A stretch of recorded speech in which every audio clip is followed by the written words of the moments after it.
Hello all welcome back to my channel. இந்த வீடியோல பார்த்தீங்கன்னா, 6த் ஸ்டாண்டர்ட் சோசியல் சயின்ஸ் டெர்ம் 3 புக்ல இருக்கக்கூடிய பண்டைய கால தமிழகத்தில் சமூகமும் பண்பாடும் சங்க காலம் இந்த டாபிக் தான் பார்க்க போறோம். டெட் பேப்பர் 2க்கு ப்ரிப்பேர் பண்றவங்களுக்கு இந்த வீடியோ கண்டிப்பா ஹெல்ப்ஃபுல்லா இருக்கும். நான் இந்த டாபிக்கே வந்து பார்ட் 1, 2, 3யா வந்து பிரிச்சு குடுத்துருக்கேன். இந்த வீடியோ பார்த்தீங்கன்னா பார்ட் 1. இதுல சங்க காலம்னா என்ன? சங்க காலம் இருந்ததுக்கான சான்றுகள் இத தான் நம்ம இந்த வீடியோல பார்க்க போறோம். உங்களுக்கு ஸ்டார்ட்டிங்லேயே வந்து சங்ககாலம் அப்படின்னு தான் குடுத்துருப்பாங்க. இதுல சங்கம் அப்படின்ற சொல் எத குறிப்பிடுது அப்படின்றத சொல்லியிருக்காங்க.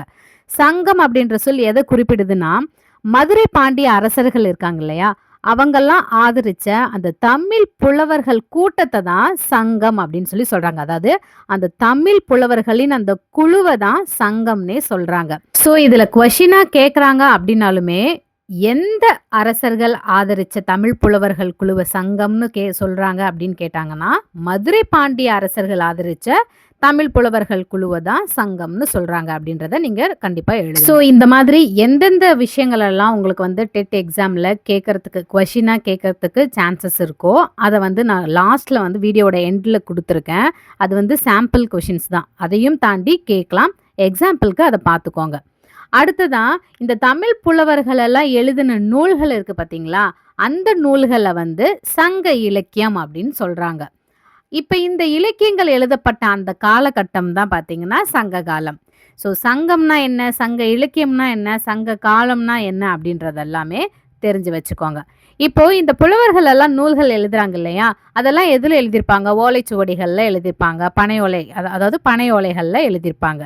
இதெல்லாம் நமக்கு இப்ப கிடைச்சிருக்கு. இப்ப நாம அந்த நூல்கள் எல்லாம் படிக்கிறோம்னா, அதுக்கு காரணம் எப்படி? என்னன்றத யோசிச்சிருக்கீங்களா? ஆறுமுக நாவலர், யாழ்ப்பாணத்தை சேர்ந்த ஆறுமுக நாவலர், தாமோதரம் பிள்ளை, உ.வே. சாமிநாத ஐயர். இவர் வந்து தமிழ் தாத்தான்னு சொல்லுவாங்க. இவங்க 3 பேருமே அரும்பாடு பட்டிருக்காங்க. அந்த பனை ஓலைகள்ல எழுதப்பட்டிருந்த அந்த இலக்கியங்கள் எல்லாம், அந்த பண்டைய தமிழ் நூல்கள் எல்லாம் எங்கெங்க இருக்கோ, அங்கங்க இருக்கும். ஸோ அதெல்லாம் தேடி கண்டுபிடிச்சு, அத வெளியிட்டது மூலியமா தான் இப்ப நம்ம அத படிக்க முடியுது. ஸோ இதுக்காக அவங்க பல ஆண்டுகள் வந்து செலவிட்டிருக்காங்க. இதுதான் உங்களுக்கு அந்த பிங்க் கலர் பாக்ஸ்ல சைடுல குடுத்திருப்பாங்க. இந்த 3 பேரோட பேருமே ஞாபகம் வச்சுக்கோங்க. இந்த 3 பேருமே தான் ஆறுமுக நாவலர், தாமோதரம் பிள்ளை, உ.வே. சாமிநாத ஐயர். அதே மாதிரி சங்ககாலம் இருந்ததுக்கான நெறைய ஆதாரங்கள், சான்றுகளும் இருக்கு. அது மூலியமா அந்த ஆதாரங்கள் மூலியமா அங்க அப்போ வாழ்ந்த மக்கள் எப்படி இருந்தாங்க? அவங்களோட பழக்கவழக்கம் என்ன? என்ன செஞ்சாங்க? எல்லாமே நம்ம தெரிஞ்சுக்க முடியும். அதுக்கு ஆதாரமா என்னென்ன குடுத்துருக்காங்கன்னா, கல்வெட்டுகள் குடுத்துருக்காங்க, செப்பேடுகள், நாணயங்கள் இந்த மாரி நெறைய விஷயங்கள் குடுத்துருக்காங்க. கல்வெட்டுகள் அப்படின்னு பார்த்தீங்கன்னா, கலிங்க நாட்டு அரசனான காரவேலனுடைய ஹதிகும்பா கல்வெட்டு. இந்த ஹதிகும்பா கல்வெட்டு யாருடையதுன்னு கேட்டாங்கன்னா கூட காரவேலன் அப்படின்றது நமக்கு தெரியணும். அதே மாரி அவர் எந்த நாட்டு அரசன் கேட்டா கூட கலிங்க நாட்டு அரசன் அப்படின்றது நமக்கு தெரிஞ்சிருக்கணும். அதே மாரி கரூருக்கு பக்கத்துல இருக்கக்கூடிய புகழூர் கல்வெட்டு.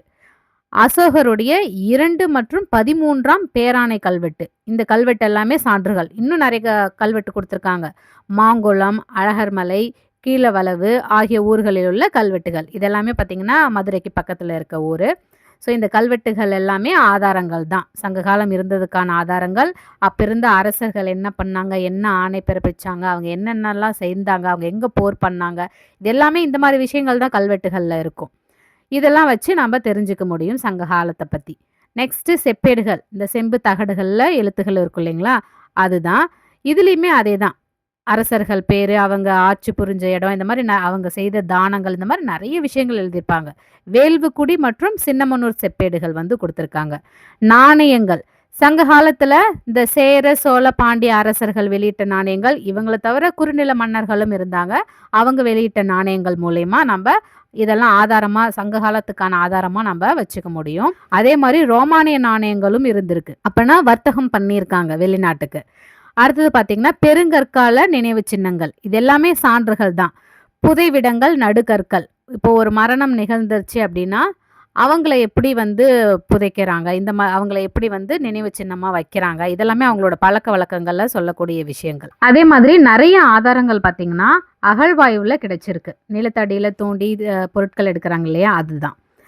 ஆதிச்சநல்லூர், அரிக்கமேடு, கொடுமணல், புகார், கொற்கை, அழகன்குளம், உறையூர். இந்த இடத்துல எல்லாமே நெறைய பொருட்கள் கிடைச்சிருக்கு. சங்க காலத்துக்கான சான்றா. இலக்கிய சான்றுகள் அதே மாதிரி நிறைய நூல்கள் தொல்காப்பியம், எட்டுத்தொகை, பத்துப்பாட்டு, 14 கீழ்க்கணக்கு, பட்டினப்பாலை, மதுரை காஞ்சி ஆகியவை, சிலப்பதிகாரம், மணிமேகலை ஆகிய காப்பியங்கள். இது எல்லாமே சங்க காலத்துக்கான சான்று தான். இந்த நூல்கள் எல்லாமே இதெல்லாமே இலக்கிய சான்றுகள். அயல் நாட்டவர் குறிப்புகள் நான் ஏற்கனவே சொல்லியிருக்கேன். வெளிநாட்டுக்கு வர்த்தகம் பண்ணியிருக்க வாய்ப்பு இருக்கு. ஏன்னா ரோமானிய நாணயங்கள் இருந்திருக்கு அப்படின்னு சொல்லிட்டு. ஸோ அவங்க அவர்களோட நூல்களில் பார்த்தீங்கன்னா நம்ம சங்ககால தமிழகத்தை பற்றி எழுதியிருக்காங்க. அது என்னென்ன அப்படின்னு பார்த்தீங்கன்னா, எரித்திரிய கடலின் பெரிப்ளஸ், பிலினியின் இயற்கை வரலாறு, டாலமியின் புவியியல், மெகஸ்தனிஸின் இண்டிகா, ராஜாவல்லி, மகாவம்சம், தீபவம்சம் ஆகியன. இதில் எல்லாமே பார்த்தீங்கன்னா நம்ம சங்க காலத்தை பற்றி குறிப்பிட்டிருக்காங்க. அதே மாதிரி எகைன் பிங்க் கலர் பாக்ஸில் இன்னொரு முக்கியமான பாயிண்ட் கொடுத்துருக்காங்க. இந்த சங்ககால தமிழ் மக்களின் மொழி, பண்பாடு ஆகியவற்றின் உயர் தரத்தை சுட்டி காட்டக்கூடிய ஒரு நூல் இருக்கு. அது தொல்காப்பியம். இது ஒரு இலக்கண நூல். இந்த சங்க காலத்துக்கு சான்றா நிறைய இலக்கிய நூல்கள் மேலே பார்த்தோம் இல்லையா, 10 பாட்டு 8 தொகை அப்படின்லாம் சொல்லிட்டு, அதெல்லாம் இலக்கிய நூல். தொல்காப்பியம் பார்த்தீங்கன்னா இலக்கண நூல். இந்த தமிழ் மொழியோட இந்த எழுத்து மொழி, அதாவது அதோட விதிமுறையை சொல்லக்கூடிய நூல். இது சங்ககால தமிழ் மக்களின் மொழியும் பண்பாட்டை பற்றி சொல்லக்கூடியது. சங்ககால தமிழ் மக்களின் மொழி பண்பாடு. ஸோ இதை நல்ல ஞாபகம் வச்சு, சங்ககாலம்னு சொல்றோம் இல்லைங்களா, இது எந்த ஆண்டுல இருந்து எந்த ஆண்டு வரைக்கும் அப்படின்னு பார்த்தீங்கன்னா, கிமு 3ஆம் நூற்றாண்டு முதல் கிபி 3ஆம் நூற்றாண்டு வரை இருக்கிற அந்த நூற்றாண்டு எல்லாமே பார்த்தீங்கன்னா சங்க காலம் தான். இது அப்போ தமிழகத்தோட அந்த எல்லை பகுதியையுமே சொல்லியிருக்காங்க. எதுலேருந்து எது வரைக்கும் அப்படின்றதையும் சொல்லியிருக்காங்க. வடக்கே வேங்கடம், அதாவது திருப்பதி மலையில இருந்து தெற்கே கன்னியாகுமரி வரைக்கும், அதுக்கப்புறம் இந்த கிழக்கிலும் மேற்கிலும் பார்த்தீங்கன்னா கடல்கள் தான் எல்லையா இருந்திருக்கு அப்படின்னு சொல்றாங்க. இப்போ அந்த சங்க காலம் என்ன காலம்னு அழைக்கிறாங்கன்னா, இரும்பு காலம்னு அழைக்கிறாங்க. நம்ம கற்காலம் கேள்விப்பட்டிருப்பீங்கல்ல, அப்போல்லாம் கல்கள் அதிகமாக பயன்படுத்துவாங்க கருவிகளாக. இந்த இரும்பு காலம் அப்படின்னு பார்த்தீங்கன்னா, இரும்புகளை கருவிகளாக பயன்படுத்தியிருப்பாங்க. அதனால தான் இந்த சங்க காலமை இரும்பு காலம்னு சொல்கிறாங்க. நிறைய பொருட்கள் எல்லாம் எடுத்திருப்பாங்க இல்லையா அகழ்வாயுவில், அப்போ நிறைய இரும்பு பொருட்களும் கிடைத்திருக்கும். ஸோ இரும்பு பொருட்களை பயன்படுத்தியிருக்காங்க கருவிகளாக. அதே மாதிரி பண்பாடுன்னு பார்த்தீங்கன்னா பெருங்கற்கால பண்பாடு அப்படின்னு சொல்கிறாங்க. அதாவது பெரிய பெரிய கற்கள் எல்லாமே பயன்படுத்தியிருப்பாங்க. இந்த நினைவு சின்னங்கள் வைக்கிறதுக்கு, வீரர்களுக்கு நடுக்கற்கள் வைக்கிறதுக்கெல்லாம் பெரிய பெரிய கல்கள் எல்லாம் பயன்படுத்தியிருப்பாங்க. ஸோ அவங்களோட வாழ்க்கை முறை நமக்கு இது மூலயமா புரிய வருது. அரசு முறை பார்த்தீங்கன்னா முடியாட்சி, அதாவது அரசர்கள் தான் ஆண்டிருக்காங்க. இப்போலாம் பார்த்தீங்கன்னா மக்களாட்சி, அப்போ பார்த்தீங்கன்னா முடியாட்சி. இதெல்லாமே 1 மார்க்கில் கேட்கலாம். அதுக்கப்புறம் சங்க காலத்தில் ஆட்சி புரிந்த அரச வம்சங்கள், தமிழகத்தில் ஆட்சி புரிந்த அரச வம்சங்கள் யார் யாருன்னு பார்த்தீங்கன்னா சேரர், சோழர், பாண்டியர். இதுக்கப்புறம் இன்னொரு முக்கியமான பாயிண்ட் பிங்க் கலர் பாக்ஸில் கொடுத்துருக்காங்க. இதுவுமே நல்லா படித்து வச்சுக்கோங்க. கலிஃபோர்னியா பல்கலைக்கழகத்தின் தமிழ் மொழி பேராசிரியர் ஜார்ஜ் எல் ஹார்ட், இவர் தமிழ் மொழி லத்தீன் மொழி அளவிற்கே பழமையானது அப்படின்ற கருத்து இவருக்கு இருக்கு. லாட்டின் மொழி பார்த்தீங்கன்னா, அதாவது லத்தீன் மொழி பார்த்தீங்கன்னா கம்ப்ளீட்டாகவே அழிஞ்சிருச்சுன்னு நான் நினைக்கிறேன். அது யாரும் பேசுறதே கிடையாது. ஆனால் தமிழ் மொழி நம்ம இன்னும் பேசிக்கிட்டு இருக்கோம். அவ்வளோ ஒரு பழமையான மொழியாக இருந்தாலும் நம்ம இன்னும் அந்த மொழியை காப்பாற்றிட்டு இருக்கோம்.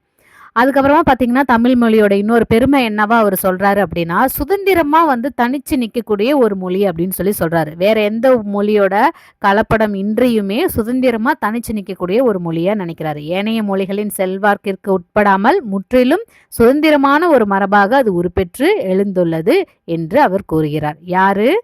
George L heart. இந்த நேம் நல்ல ஞாபகம் வச்சுக்கோங்க. இவர் கலிஃபோர்னியா யூனிவர்சிட்டியில தமிழ் பேராசிரியரா இருந்தவர். ஓகேங்களா? பார்ட் 2ல சேரர், சோழர், பாண்டியரை பற்றி நம்ம தெரிஞ்சுக்கலாம். இந்த வீடியோ யூஸ்ஃபுல்லாக இருந்துச்சுன்னா மறக்காமல் லைக் பண்ணிவிட்டு டெட் எக்ஸாமுக்கு ப்ரிப்பேர் பண்ணுற உங்கள் ஃப்ரெண்ட்ஸ்க்கும் ஷேர் பண்ணுங்கள். அண்ட் பார்ட் 2 அப்லோட் பண்ணதும் அதோட லிங்க் நான் டிஸ்கிரிப்ஷனில் கொடுக்குறேன். கண்டிப்பாக செக் பண்ணி பாருங்கள். அதோட டெட் எக்ஸாமுக்கு ப்ரிப்பேர் பண்ணுறவங்களா இருக்கீங்க அப்படின்னா அரசு தேர்வு அப்படின்ற என்னோட சேனலை மறக்காமல் சப்ஸ்கிரைப் பண்ணி வச்சுக்கோங்க.